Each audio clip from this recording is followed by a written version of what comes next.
March 6, 1944. German fighter pilots scrambled their Messerschmitt Bf 109s over Berlin with absolute confidence. For years, they'd operated under one unshakable tactical reality. American bombers couldn't reach the heart of Germany with fighter protection. The escort fighters always turned back somewhere over France or Western Germany, leaving the heavy bombers exposed and vulnerable for German fighters to massacre. Every Luftwaffe pilot knew this. Every bomber crew feared it. But on this day, something impossible appeared on their radar screens and in their gun sights. American P-51 Mustangs escort fighters were still there, over Berlin, 1,500 miles from their English bases, still protecting the bombers, still hunting German interceptors. The Luftwaffe command couldn't believe the field reports. According to every calculation, every intelligence assessment, every known limitation of Allied fighter aircraft, this was aerodynamically and logistically impossible. In the first 3 months after P-51 Mustangs began flying long-range escort missions to Germany, in early 1944, American bomber losses dropped by 64% while Luftwaffe fighter losses increased by 180%. The Germans weren't just losing the air war, they were being systematically destroyed by an aircraft they'd convinced themselves couldn't exist. By May 1945, the Luftwaffe had been obliterated. Over 2,800 experienced German fighter pilots killed. Germany's industrial capacity bombed into rubble. The entire defensive strategy of the Third Reich shattered by one American aircraft that German intelligence repeatedly dismissed as propaganda. But how did American engineers overcome the fundamental laws of aerodynamics and fuel capacity that every expert said made long-range fighter escort impossible? To understand this technological revolution, we need to examine why German commanders were so confident American fighters could never threaten the fatherland. By late 1943, the Luftwaffe had developed what German commanders considered an impregnable defense of German airspace. The strategy was ruthlessly simple and mathematically sound. German fighter bases formed layered defense rings across occupied Europe, positioned to intercept Allied bomber formations once their escort fighters reached maximum range and turned back for England. The mathematics were unforgiving. British Spitfires had a combat radius of approximately 175 miles, barely enough to reach the French coast. American P-47 Thunderbolts could stretch to 375 miles, with drop tanks reaching western Germany before fuel constraints forced them to abandon the bomber formations. No Allied fighter in operational service could penetrate deep into German territory and return home. Luftwaffe intelligence documents from 1943 showed German analysts calculated that Allied fighters would need a combat radius exceeding 850 miles to protect bombers all the way to Berlin and back, a capability they deemed technically impossible with current piston engine technology. This confidence was built on bloody evidence. During Black Thursday, October 14th, 1943, when 291 American B-17 bombers attacked ball-bearing factories in Schweinfurt without long-range escort, the Luftwaffe shot down 60 bombers and damaged 138 others. Nearly 600 American airmen killed or captured in a single day. The brutal mathematics proved the German defensive strategy worked perfectly. Major General Adolf Galland, commander of Luftwaffe fighter forces, observed that American daylight bombing was courageously persisted in, but strategically doomed. Once the escorts turned back, German fighters swarmed the bomber formations like wolves cutting weak members from a herd. German fighter pilots accumulated incredible kill counts. Many became aces multiple times over, shooting down dozens of heavy bombers. Intercepted Luftwaffe communications from late 1943 show pilots joking about American bomber. Deliveries treating the unescorted B-17s and B-24s as target practice. The German High Command planned their entire defensive strategy around this tactical reality. They positioned Messerschmitt Bf 109 and Focke-Wulf FW 190 squadrons in a defensive arc specifically calibrated to intercept bomber formations in the death zone, the 400-mile stretch, where bombers flew without fighter protection deep inside German territory. While German pilots celebrated their massacres of unescorted American bombers, engineers in California and test pilots in England were solving what the Luftwaffe believed was an unsolvable problem. By October 1943, the American strategic bombing campaign was on the verge of collapse.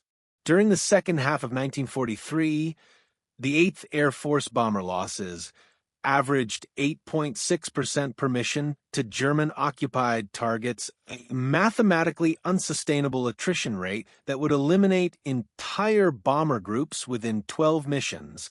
The problem was devastatingly simple.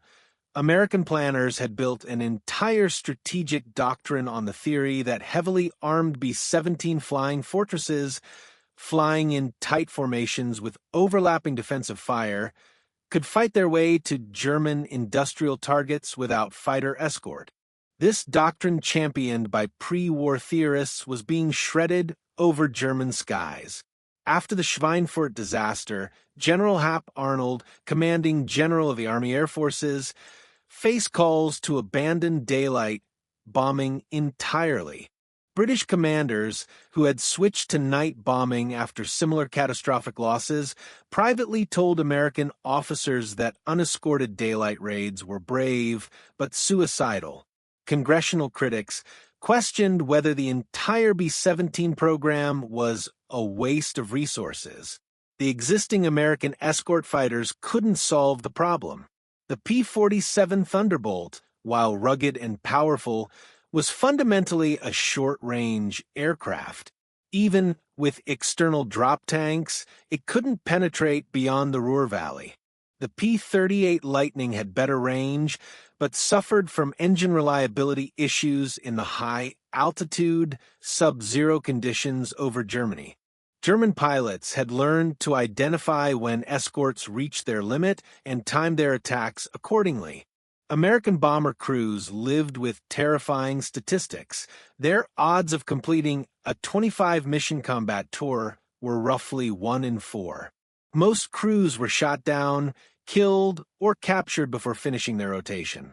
Some bomber groups suffered 200% casualties, losing their entire original roster twice over through combat attrition. By December 1943, some missions were being canceled because German fighter strength made them mathematically unviable. The Americans were losing the air war and everyone knew it. But in a California wind tunnel and on English airfields, a revolutionary solution was already taking shape, one that would rewrite the fundamental equations of aerial warfare.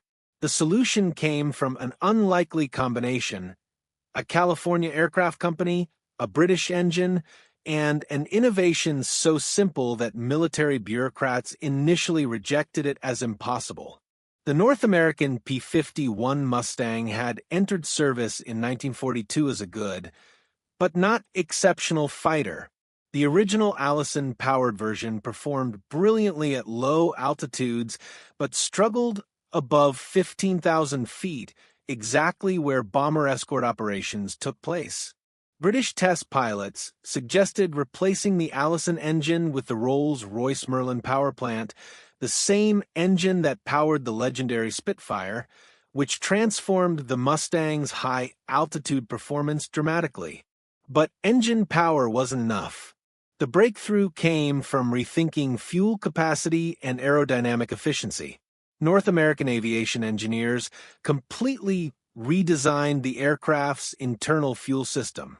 The P-51D variant incorporated an 85-gallon fuselage fuel tank positioned behind the pilot, plus two 110-gallon drop tanks under the wings, giving the Mustang a total fuel capacity of 489 gallons compared to the P-47's 305 gallons. This wasn't just adding fuel, it required recalculating weight distribution, center of gravity, and structural reinforcement. The second innovation was pure aerodynamic genius. The Mustang's laminar flow, wing design featuring a unique airfoil shape that minimized drag, made it the most aerodynamically efficient fighter of World War II. While German Bf-109s and American P-47s burned fuel-fighting wind resistance, the Mustang sliced through the air with minimal drag penalty. The math was revolutionary. With drop tanks and internal fuel, the P-51D achieved a combat radius of 850 miles, exactly the range needed to escort bombers to Berlin and back, with fuel remaining for combat. When engineers presented these calculations to 8th Air Force headquarters, some officers initially refused to believe them. But the Mustang had one more trick. It was a killer. The Merlin-powered P-51 could reach 437 miles per hour faster than any Luftwaffe fighter in service. It could climb to 30,000 feet in under 8 minutes. It could outturn, outclimb, and outrun every German interceptor. The Mustang wasn't just a long-range escort, it was a superior fighter that happened to have strategic range. General Jimmy Doolittle, who took command of the 8th Air Force in January 1944, immediately recognized what he had. He made a controversial decision. Instead of keeping fighters tied closely to bomber formations, he unleashed the Mustangs to hunt German fighters aggressively. The new doctrine was simple and brutal. Destroy the Luftwaffe wherever you find it. As the first P-51 groups became operational in England in late 1943, German intelligence officers received reports of a new American Fi. Through February and early March 1944, the 8th Air Force quietly rotated P-51 Mustang groups into England, replacing worn-out P-47 and P-38 units. By late February 1944, 5 complete P-51 fighter groups were operational with the 8th Air Force, representing over 200 long-range escort fighters, though German intelligence significantly underestimated both their numbers and capabilities. The Americans executed a deliberate deception. Initial P-51 missions in December 1943 and January 1944 were flown to shorter-range targets, mimicking P-47 operations. German pilots encountered them over France and Western Germany, but never in the deep penetration zone where Luftwaffe defensive doctrine depended on bomber vulnerability. Meanwhile, 8th Air Force Headquarters planned Big Week, a coordinated campaign targeting German aircraft production facilities scattered across Germany. The targets were deliberately chosen to force the Luftwaffe to defend or lose their ability to build replacement fighters. For the campaign to succeed, bombers needed protection deep inside Germany. Intercepted German communications from early March 1944 show Luftwaffe intelligence officers reporting the new P-51 fighter, but classifying it as similar operational characteristics to existing American escort types. One assessment noted its superior speed, but concluded its range remained insufficient for Reich interior operations. The Germans were tracking the right aircraft, but drawing precisely the wrong conclusions. German fighter groups positioned themselves according to standard doctrine. Luftwaffe controllers knew the American bomber stream departure times, could calculate their routes and targets, and positioned interceptor forces in the deep interior zones where they expected escorts to turn back. Some groups were held in reserve near Berlin itself, the ultimate defensive line that no Allied fighter had ever reached. On March 3, 1944, 8th Air Force operations officers briefed bomber and fighter crews for a maximum effort mission. The primary target, Berlin. Over 700 heavy bombers would penetrate the deepest into Germany of any daylight raid in the war. And for the first time, P-51 Mustangs would escort them the entire distance. Weather postponed the mission. March 4th postponed again. March 5th scrubbed, due to overcast conditions. Then, on March 6, 1944, meteorologists reported a break in the weather. The mission was on. At 0600 hours on March 6th, across dozens of airfields in eastern England, over 1,000 American aircraft began their engines. German radar stations tracked the massive formation assembling over the English coast, and Luftwaffe fighter controllers scrambled interceptors according to the standard defensive plan, a plan that was about to become catastrophically obsolete. At 10:45 hours, as the American bomber stream crossed into German airspace near Brunswick, Luftwaffe fighter controllers initiated their standard response. German fighter groups held back from the coastal regions, waiting for Allied escort fighters to reach their operational limits and turn back the tactical pattern that had proven devastatingly effective throughout 1943. But something was wrong. At 11:30 hours deep into German territory, approaching the Hanover area, P-51 Mustangs were still with the bomber formations. Luftwaffe pilots reported this to ground controllers, who initially dismissed it as identification errors. The escorts had to turn back soon. They always turn back. At 12:15 hours approaching the outskirts of Berlin, over 150 P-51 Mustangs were not only still present, they were hunting aggressively. Colonel Don Blakesley, commanding the 4th Fighter Group, had strict orders, stay with the bombers. But when German Bf-109s attempted to mass for bomber attacks, Blakesley's Mustangs dove on them with overwhelming speed and firepower advantage. The Luftwaffe pilots found themselves in an impossible tactical situation. The American escort fighters they'd learned to avoid in the western zones were now over Berlin with fuel and ammunition remaining for extended combat. German fighter pilot accounts from March 6 described confusion and shock, with experienced pilots reporting they could not understand how American fighters could be operating so far from their bases, and noting that the P-51s appeared to have performance superior to our Bf-109 G6 fighters. The battle over Berlin lasted nearly 40 minutes. Mustang pilots, no longer shackled to close bomber escort, engaged German interceptors before they could organize mass attacks on the B-17 formations. The P-51's speed advantage meant German fighters couldn't escape. Its maneuverability meant they couldn't outturn it. Its range meant they couldn't wait it out. Lieutenant Urban Drew of the 361st Fighter Group spotted 3 German Me-262 jets, the revolutionary jet fighters the Luftwaffe was just introducing to combat. In an incredible display of tactical skill, Drew shot down 2 of them, proving even Germany's most advanced technology couldn't guarantee safety. The March 6th Berlin mission results stunned both sides. American bombers lost 69 aircraft to all causes, a significant but sustainable 9.6% loss rate, far below the 20% plus losses of unescorted deep penetration raids. The Luftwaffe lost 160 fighters destroyed, with another 98 damaged, a catastrophic 39% loss rate for defending fighters.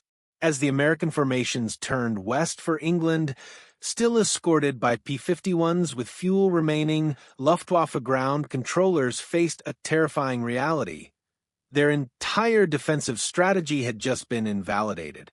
The mathematical certainty that had protected German industry that Allied escorts would always turn back no longer existed. At 15:30 hours, Colonel Blakesley's 4th Fighter Group landed back at Debden, England, having flown over 1,500 miles. Most aircraft still had 30 to 40 gallons of fuel, remaining enough for another 15 minutes of combat if needed. In the hours after the first Berlin escort mission, German military headquarters received field reports that their intelligence officers initially refused to believe. But the radar plots, combat reports, and captured American airmen all confirmed the impossible.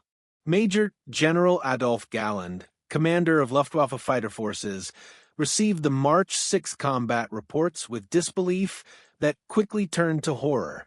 In his post-war memoir, Galland wrote about receiving reports of American fighters over Berlin. "I could hardly believe it. Our intelligence had consistently reported that long-range escort fighters were technically impossible. Now, our pilots were reporting massive formations of superior enemy fighters operating throughout German airspace. The psychological impact on German fighter pilots was devastating. The entire tactical doctrine they'd relied upon, wait for escorts to turn back, then attack vulnerable bombers, no longer applied. Instead, German pilots found themselves hunted throughout their own airspace by faster, more maneuverable aircraft with apparently unlimited range. Within days, Luftwaffe intelligence officers submitted revised assessments. Captured P-51D pilots were interrogated extensively about their aircraft's capabilities. German engineers studied wreckage from downed Mustangs, measuring fuel tank capacity, and analyzing the aerodynamic design with growing alarm. The strategic implications cascaded rapidly. Through March and April 1944, as P-51 escort operations became routine, German fighter losses averaged 35 to 40% per major engagement, a rate that would eliminate the entire Luftwaffe fighter force within 3 months without the ability to replace experienced pilots. Galland urgently requested withdrawal of fighter forces from Western Europe to rebuild and reorganize defensive doctrine. He advocated for mass production of the Me-262 jet fighter, the only German aircraft with performance potentially superior to the P-51. But German war production was already stretched to breaking point, and the jet program was years from large-scale deployment. Meanwhile, the psychological advantage shifted decisively. American bomber crews, who had dreaded deep penetration missions into Germany, now flew with confidence, knowing Mustang escorts would be with them throughout the mission. One B-17 pilot recorded in his diary, "Knowing the little friends are with us all the way to the target and back makes all the difference. The Krauts know it too. You can see them break off attacks when the Mustangs show up." By May 1944, Luftwaffe tactical communications reflected the new reality. Intercepted radio messages showed German controllers warning pilots about long-range American fighters and advising extreme caution engaging bomber formations. The hunters had become the hunted. The immediate tactical victory over Berlin was just the beginning. Strategic assessments show the P-51 Mustang fundamentally altered the trajectory of the entire air war over Europe. Between March 1944 and May 1944, just 8 weeks after the first Berlin escort mission, the air war over Germany underwent a complete strategic reversal. American bomber loss rates dropped from an unsustainable 8.6% in late 1943 to 3.4% in spring 1944, while Luftwaffe fighter losses increased from approximately 18% per engagement to over 35% during the same period. The Mustang hadn't just solved the escort problem, it had flipped the entire casualty equation. General Dwight Eisenhower, planning the D-Day invasion of Normandy, received strategic assessments showing the Luftwaffe was being systematically destroyed. Allied air supremacy, considered questionable in late 1943, was now assured.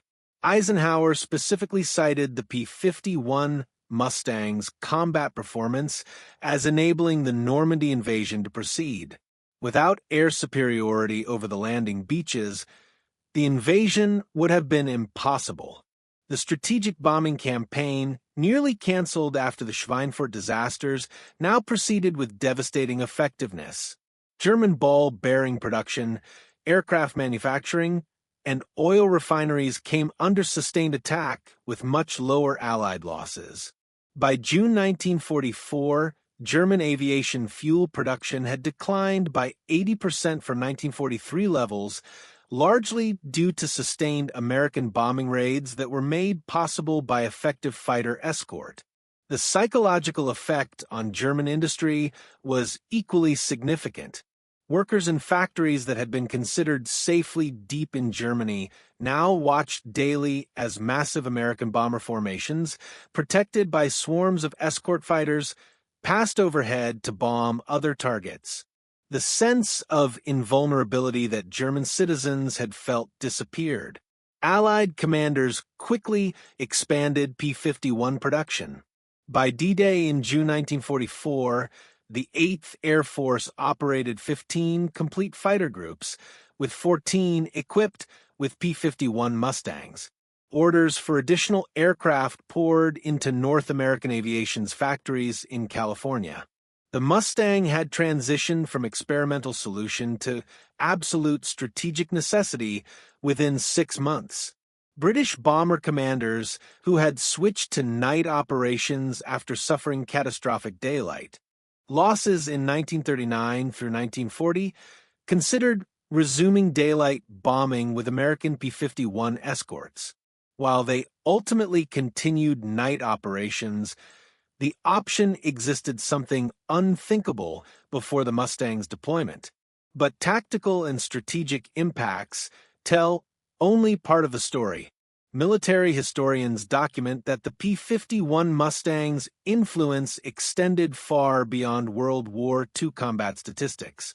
Military historians identify the P-51 Mustang as one of the decisive weapon systems of World War II, not because of raw performance, but because it solved the single most critical strategic problem facing Allied air forces in 1943 through 1944. Air Force institutional histories credit the P-51 Mustang with enabling the destruction of the Luftwaffe as a combat effective force by April 1945, facilitating the success of the Normandy invasion through assured air superiority, and making the strategic bombing campaign against German industry militarily viable. Without the Mustang, the entire Allied strategy in Europe would have required fundamental revision. The aircraft influenced post-war fighter development profoundly. The concept of range as a primary fighter characteristic, almost an afterthought before 1944, became central to American fighter design. The Korean War-era F-86 Sabre, the Vietnam-era F-4 Phantom, and even modern F-35 Joint Strike Fighters all reflect doctrinal lessons learned from the Mustang. Tactical fighters must have strategic reach. Over 15,000 P-51 Mustangs were produced during World War II, and the aircraft remained in military service with various air forces worldwide until the early 1980s, a 40-year service life that underscores its fundamental design excellence. Some Latin American air forces operated P-51s into the 1990s, making it one of the longest-serving military aircraft in history. The Mustang's legacy extends beyond military aviation.